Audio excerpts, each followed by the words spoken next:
today. Hopefully, Sheets will get better. Good luck to Sheets out there. Just dealing with the illness. At least we know it's not COVID, and all is good with that. But hopefully, he just feels better. I've known that guy for a while now, and I don't recall him ever really being sick. So good luck to him. Sometimes for the people who don't get sick, when you get sick, it's a little bit worse than for the people who do get sick often. All right. Let's talk about this slate. We're going to probably keep this to being a pretty quick show. So get in with your questions as soon as you possibly can. I'm going to spout out through some of my exposures. Interesting. Ed Davis is starting again, so I'm gonna have to look into that a little bit. Yeah, I wasn't 100% sure they would do that. I thought they would, but I wasn't 100% sure. I do think he's actually reasonable. Let's see, Amir Coffey to start in place of Nick Batum. We'll see what the projections do with that. Of course, right when we come on, that's when everything happens. It's an hour before the game starts, so we have to expect it. But all right, the guys who I have to add to my list. So I'll tell you my percentages owned of players, but they're not going to be close to where I end up because I'm going to be adding a bunch of Butler, Bam, Birch, Steven Adams, Desmond Bane, Terrence Mann, and potentially Bones Highland. I think that Amir Coffey, like as a like it came up with the Grant Williams thing last night, and then Grant Williams ended up having a game. On this kind of a slate, I'm more willing to reach for maybe thinner value. I don't really know what we expect to get out of Coffey. Personally, off the bat, before I look at the projections, I would say I really don't like that play. I would say for a guy who basically, I don't even know if he's ever had 20 fantasy points in a game, I don't really see the reason why we'd want to be playing him. But we'll see. I mean, like, I'll see what the projections do with it because I am curious. It is a great pace matchup. I mean, maybe he can get like 16 or 17, but I just much prefer taking a shot with Birch or something along those lines than I would that play. It's just hard for me to get my head around. Currently, like, and these are all going to be very, very changing very, very much. It's just really early. I have like 50% of Terrence Mann. I have 50% of Steph, 50% of Jokic, 50% of Beverly, 50% of Edwards, 50% of Murray on DraftKings, none of Murray on FanDuel. On FanDuel, I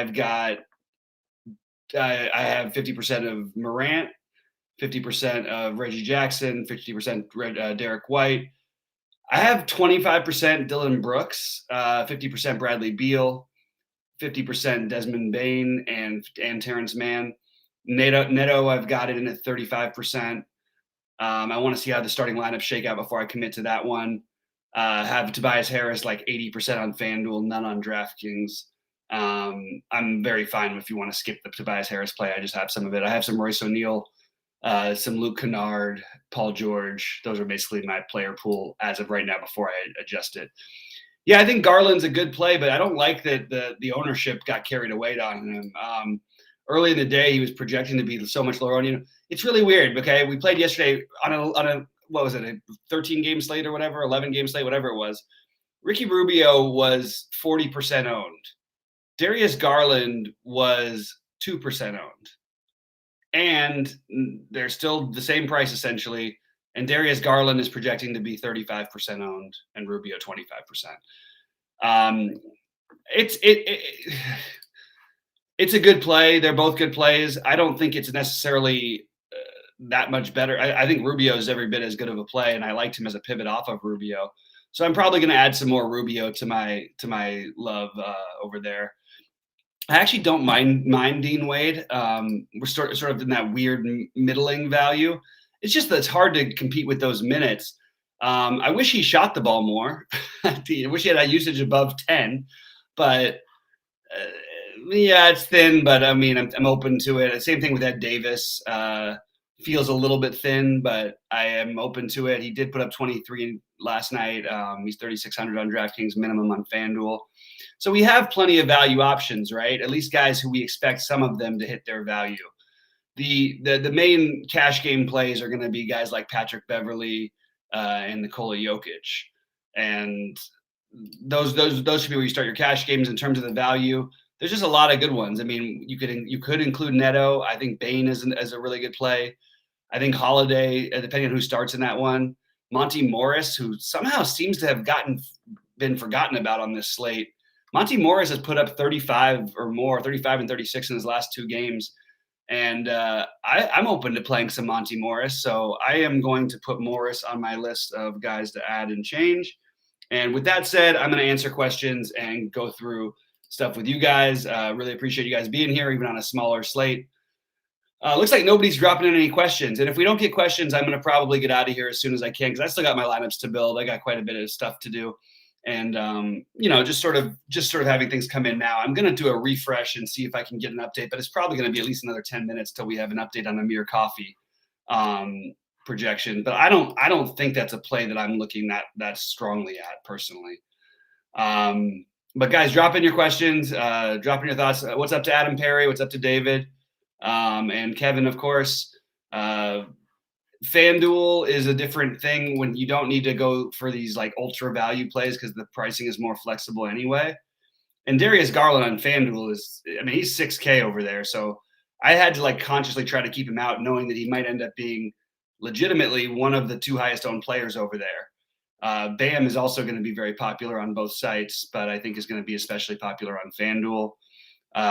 Again, Beverly and Jokic would be the guys who you'd probably round out for your cash games. Just to give you like a little core of those guys. You could potentially include Derek White in that or Eric Bledsoe, but I don't think I'm going to be doing those things.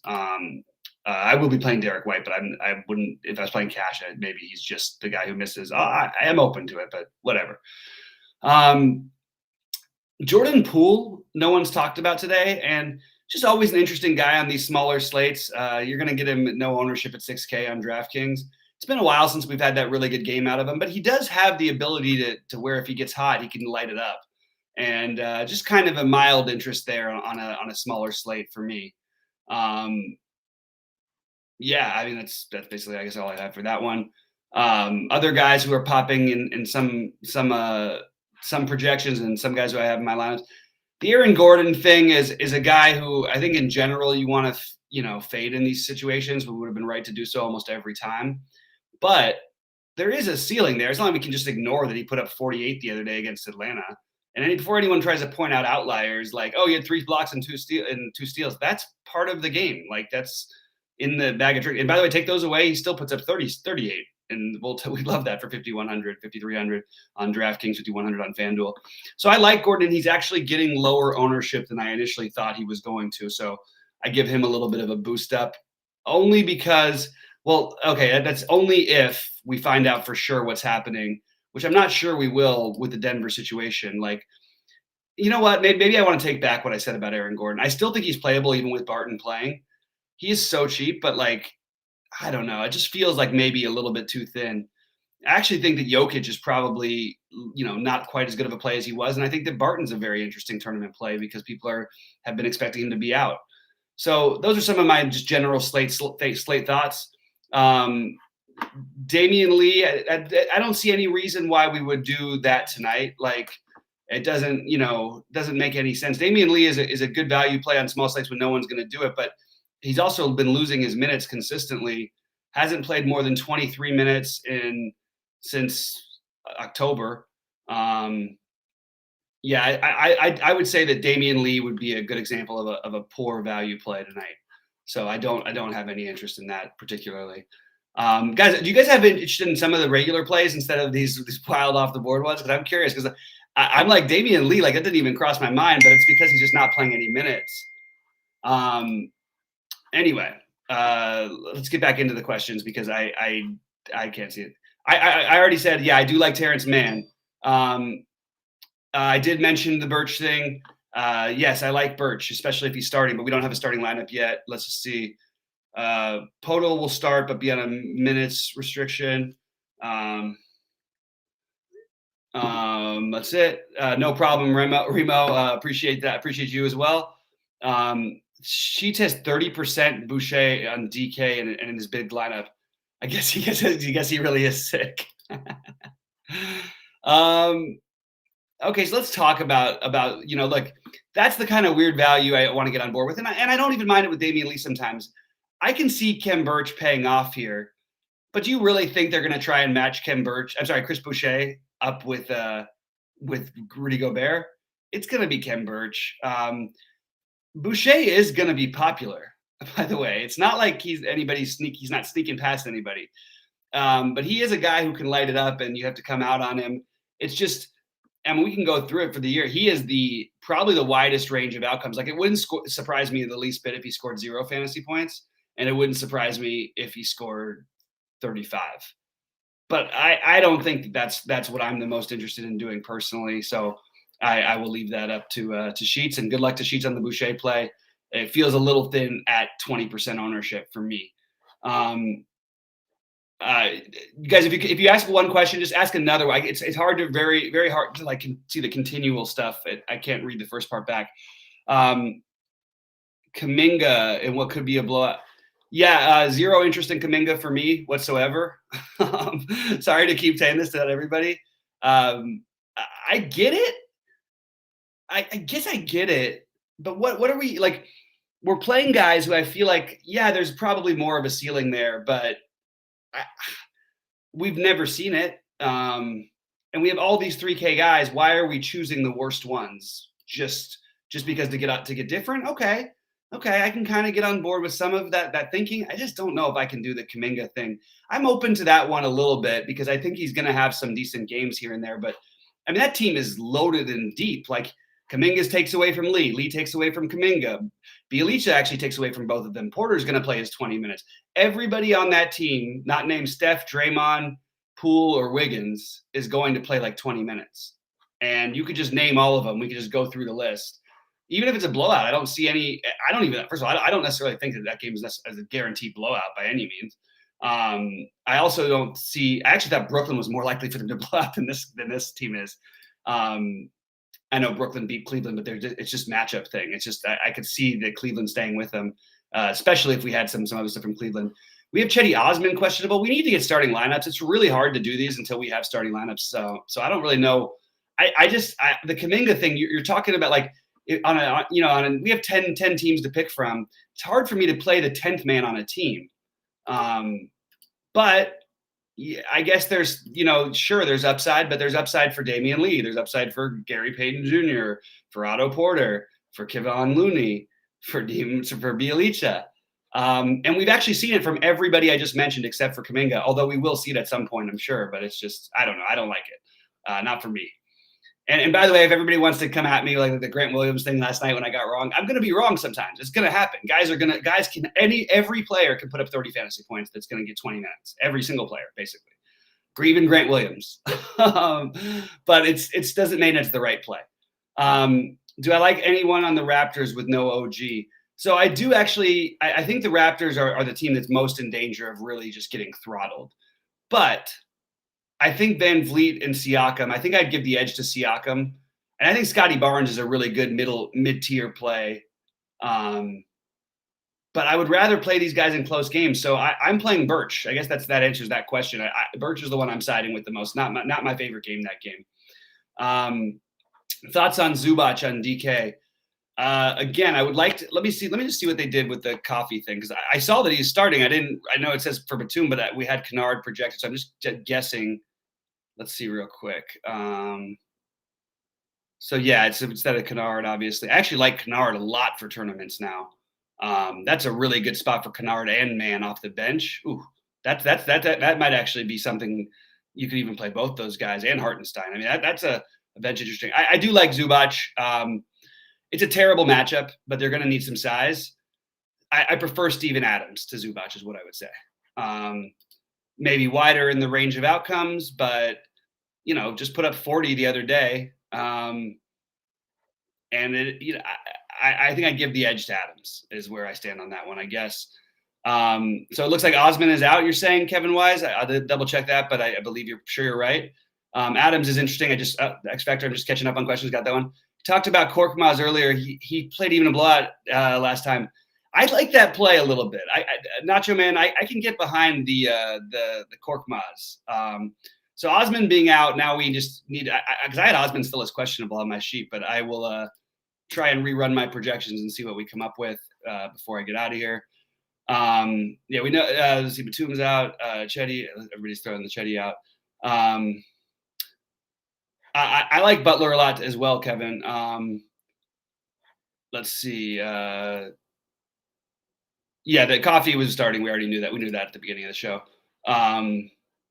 What this has done is there was guys that was going to play, and maybe I should still be considering them, like guys like Denny Avdia.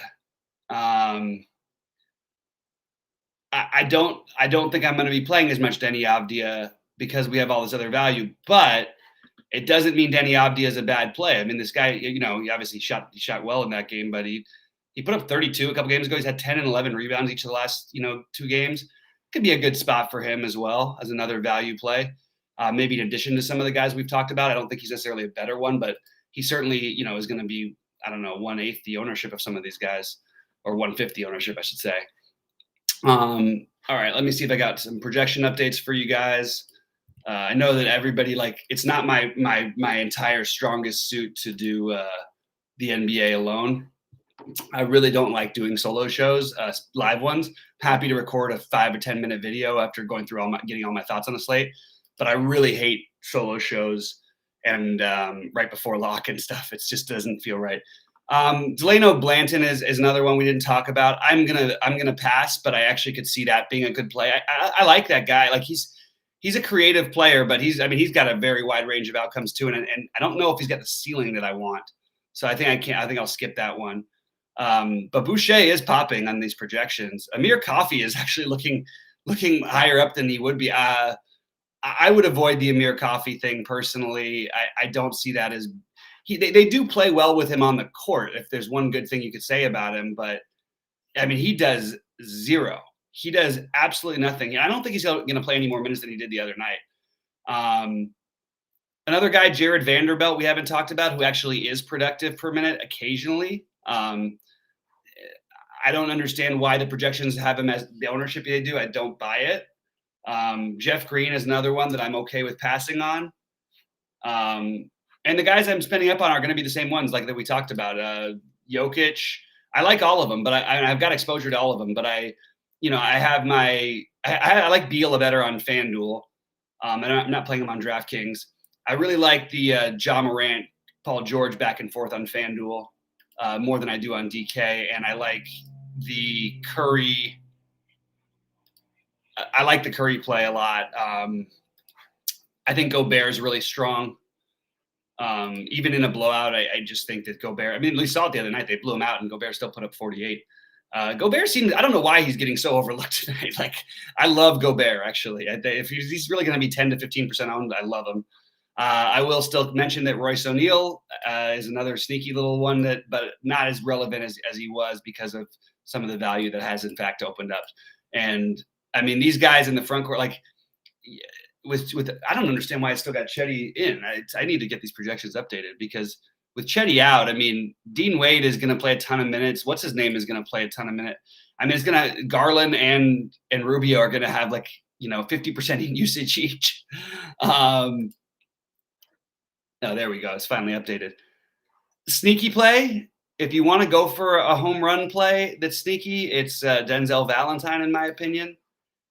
We've seen what he can do, and if the game is a blowout, he's had some good games and blowouts in the past. 4K, I don't expect people to play him. I think he's an interesting way to go with the injury news to Osman. Love's projected to play 21 minutes, which obviously they didn't have Love the last game, but Osman for 32 is opens up more than Love for 21. Dylan Windler is going to play minutes. He's another minimum cost guy you can throw into your mix, but I don't love a lot of these guys. I like the guys I started the show with. I'm not locking in X Factor. We got to get this part down. I don't like that lock-in stuff is a bunch of other fake guys lying about what they're doing. Occasionally, one of them's telling the truth. 99% of the time that another analyst says they're locking someone in, they're not. Locking is not a term I like using. So it's very rare that I ever lock anyone in on any stage. Yeah, Gafford's out too now, which I figured was going to happen. I'm surprised we didn't know about that sooner.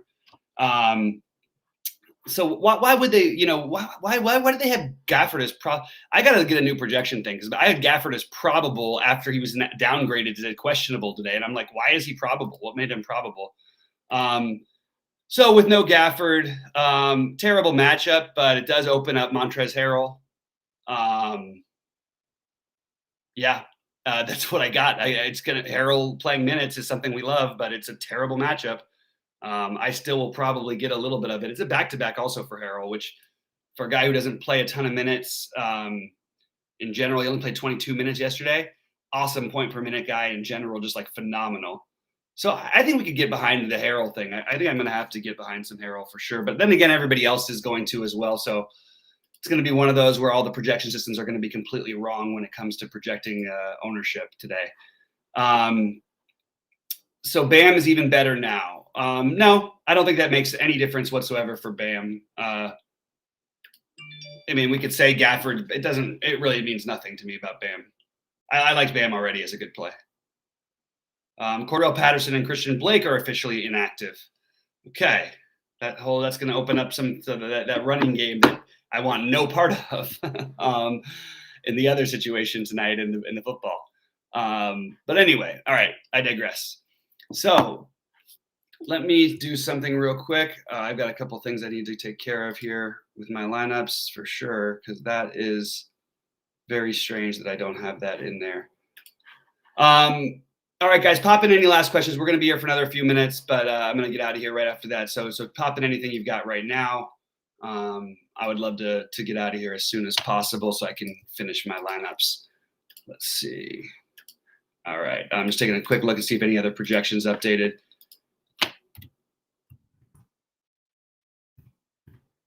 I'm a little surprised that, let me just take a double check, but I didn't have people on Kuzma earlier.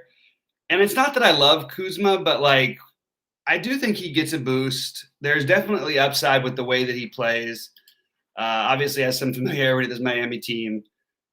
I don't know. It's probably a little too thin, but I'm just trying to think about other plays in that Washington game because I really like the Miami side of it. And I really like Butler, Bam. I guess Butler and Bam really are the only ones, but I really like them. And I kind of think Caleb Martin, like if you're going to play Coffee, I would probably rather play Caleb Martin than Coffee. I definitely would actually. All right. I think that we're drying up on questions. I'm still trying to run some projections, which is going to be hard. We're probably not going to have the projections in the Washington for a while. And I'm not a projection, like I don't live and die by them, but I am curious to see where they have them because the projections have gotten better in terms of minutes and rotations. Obviously, anything's subject to change or whatever. But the weirdest thing I'd say is I do like Pat Beverly tonight. It just feels odd that like everyone's going to play Pat Beverly and we can't get away from him on a back-to-back when he's only played one. He scored 11 fantasy points and he hasn't played another one this season. It just feels like a little fishy, especially for a guy who plays with that kind of energy. So just throwing that one out there. At least they're at home though, I guess, looking at it that way. All right, looks like the questions are drying up, guys. Really hope you guys are all do well tonight. I will be in Discord. Sheets says he will be in Discord. Hopefully Sheets is feeling better. I guess curious what your take. Just guys, let's just do a regular questions. Writing the longer things are very tricky. My take is that I like Harrell. It's a terrible matchup, but Harrell is a great fantasy point per minute producer, and it's probably the worst matchup possible. So I think he's too good of a play. Yes, Harrell is going to be a priority for me. Even though it's a terrible matchup, I just think we can't not play a guy who's that productive. Simple as that. I guess we are playing here. I am going to be playing Harrell. It doesn't take me long to think like, what am I doing if I don't play Harrell here? Like that's kind of crazy of me. So I'm going to play Harrell. I don't like Boucher particularly at his ownership. High variance player. That's more of a Sheets play tonight. He likes a high variance player with a cash game ownership. Not for me. Favorite Miami play is Butler, then Bam.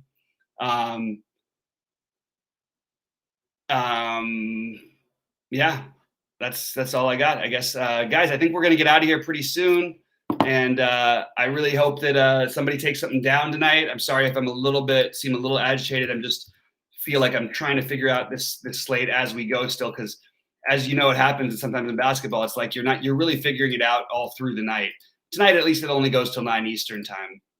But if you do it and you do it well, you're going to be able to make that pay off for you, and hopefully that happens for one of us this evening. All right, if there's nothing else, I'm going to say good luck to everybody, and we will catch you very shortly. Hopefully with a screenshot of a victory from one of you guys. Good luck, everybody.